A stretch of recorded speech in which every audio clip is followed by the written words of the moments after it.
O Senhor selecionou um rei para Israel. Saul reinou bem no começo, mas gradualmente sua autoconfiança cresceu e sua confiança no Senhor diminuiu. Abra a sua Bíblia em 1 Samuel.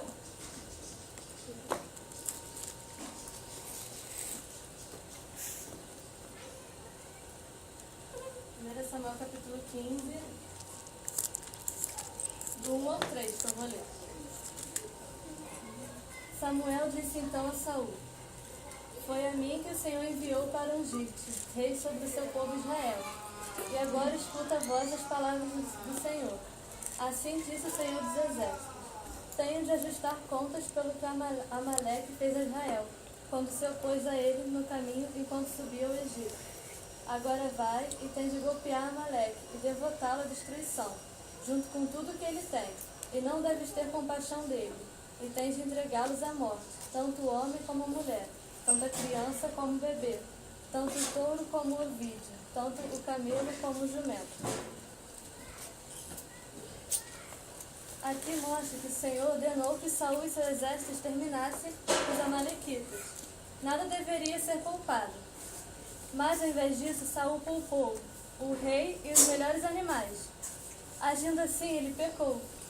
Em 1 Samuel, capítulo 15, do 10 ao 12, mostra que Deus disse a Samuel que ele fosse falar com Saul, que ele estava criando um monumento a si mesmo. Em 1 Samuel, capítulo 15, 13, diz: Veio, pois, Samuel a Saul, e Saul lhe disse: Bendito sejas tu do Senhor, cumpri a palavra do Senhor. Samuel respondeu, perguntando pelo som de bois mugindo e ovelhas balindo. Saul se defendeu. Em 1 Samuel 15, 15, ele fala que foi o povo que tinha poupado os animais. E ele achou que isso fosse por uma boa causa, que era sacrificar ao Senhor. Samuel repreendeu Saul. E essa reprovação faria com que ele se humilhasse e se arrependesse? Não. Saul endureceu seu coração. Ele insistiu que não era sua culpa, e sim o povo que tinha poupado os animais, e que tudo era para sacrificar para o Senhor. Como resultado, Deus afastou seu espírito de Saul, e um espírito mau entrou nele. Daí em diante, a vida de Saul foi torturada e arruinada pela culpa. Ele se tornou paranoico, suspeitando de seu genro Davi, e tramando matá-lo. Ele assassinou 85 sacerdotes de Deus, e resolveu consultar uma feiticeira, e acabou se suicidando. Saul demonstra o que acontece com uma pessoa que recusa confessar e arrepender do seu pecado. Agora eu vou falar de Davi, como ele reagiu quando foi confrontado com seu pecado. Como Saul, Davi era humilde e justo quando foi escolhido para ser rei. Ele se tornou um governante popular, abençoado com vitórias militares e prosperidade. Infelizmente, o pecado entrou na vida de Davi. Davi viu Batseba, que é a mulher de um vizinho, enquanto ela tomava banho. Então Davi procurou saber a respeito dela, e soube que era esposa de um dos seus mais realçados soldados. Ele a convidou ao palácio e eles cometeram adultério. Depois ela voltou para sua casa. Mas cedo ou tarde, Deus nos confronta com nossos pecados. Batseba engravidou e mandou avisar que Davi era o pai.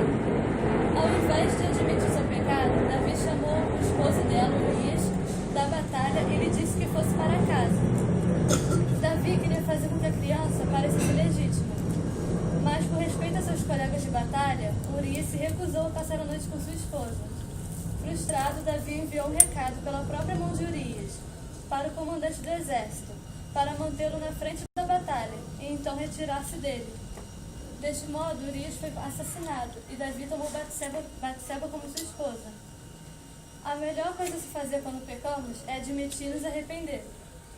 Em vez disso, ele tentou encobrir seu pecado e fazer com que parecesse que nada de errado tivesse acontecido.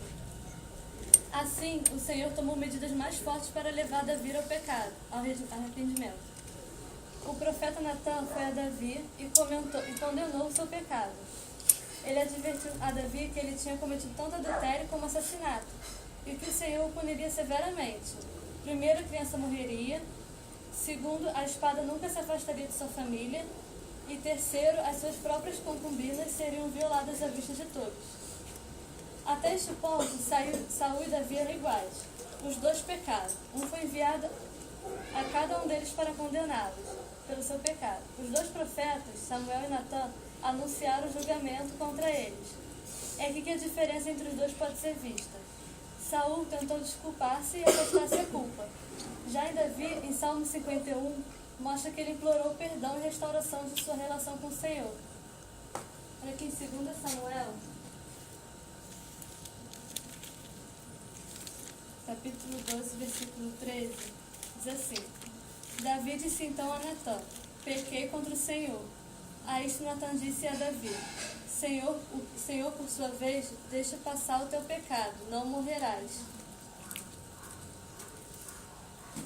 Aqui mostra que Davi admitiu seu pecado. Portanto, Deus perdoou a Davi. Olha que diferença o arrependimento faz. A vida de Saul acabou ficando atormentada pela culpa, levando a paranoia, ciúmes e depressão. Seu reinado, que começou tão esperançoso, terminou em suicídio. Davi, por outro lado, ainda que enfrentasse terríveis consequências de seu pecado, como a morte da criança, discórdia na família e estupro de suas concubinas, foi purificado de sua culpa e não foi atormentado pelos distúrbios mentais como Saul. Ainda que mortificado pelo horror de seu pecado, ele continuou a ter amizade com Deus e a servi-lo fielmente. E quanto aos nossos pecados? A diferença entre aqueles que seguem o Senhor e aqueles que não seguem não está em seus pecados, porque todos nós pecamos. A diferença está no que eles fazem após pecarem. O que acontece quando alguém aponta o pecado em nossa vida? Ou quando lemos a Bíblia que o que estamos fazendo é errado? Agimos como Saul, afastando a culpa, dando desculpas, tentando nos defender?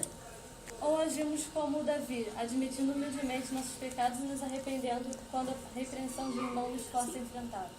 Ou melhor ainda, desenvolveremos sensibilidade ao Senhor e a sua palavra de modo que vejamos nossos próprios pecados e imediatamente venhamos a confessá-los, nos arrepender e pedir perdão ao Senhor? Vou falar.